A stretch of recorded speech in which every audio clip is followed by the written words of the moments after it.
A priori, les solutions les plus simples sont de refuser et de réduire notre consommation. Ensuite, on peut apprendre à donner, on peut apprendre à réparer, à recycler ou à composter selon le cas. Quand tu es dans une perspective zéro déchet ou tu tends vers le zéro déchet, il y a tout à réfléchir sur la surconsommation, puis sur la consommation excessive, puis trop de jouets, puis trop de cadeaux.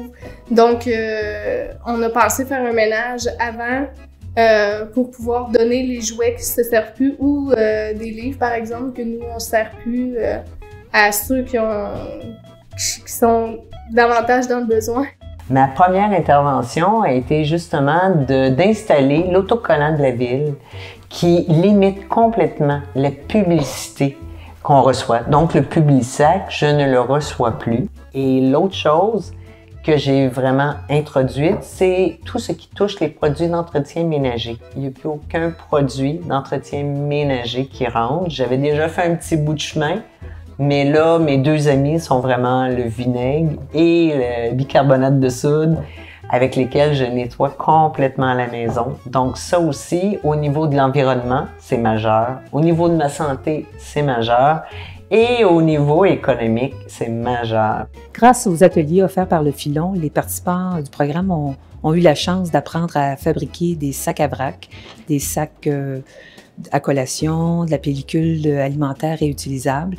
Ils ont également appris à fabriquer des produits d'hygiène corporelle et d'entretien ménager. Un autre atelier leur a permis aussi d'apprendre des trucs pratiques pour lutter contre le gaspillage alimentaire.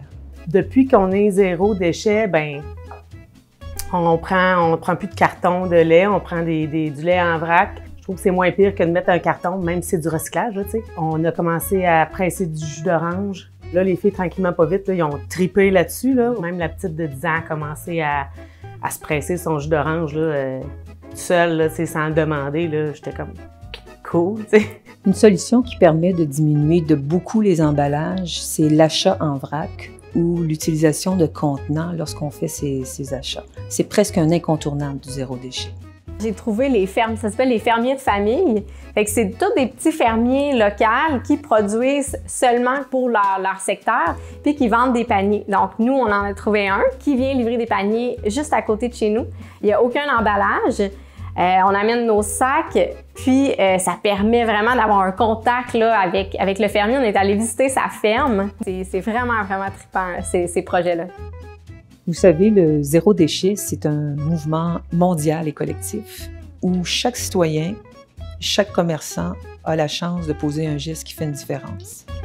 C'est un mouvement aussi qui respecte le rythme et les limites de chacun. Prenez 10 ans pour faire la transition, c'est vraiment pas grave. Étirez ce défi-là qui prend de l'énergie de trouver des nouvelles solutions, des nouveaux produits, des nouveaux magasins, essayer de faire des recettes aussi. C'est ça qui prend beaucoup d'énergie puis qui est un défi. Fait que le but, souvent, c'est de l'étirer sur le temps. En fait, c'est une façon de poser des gestes qui sont simples et qui font une grande différence au niveau de la qualité de vie, au niveau de la santé de notre planète également.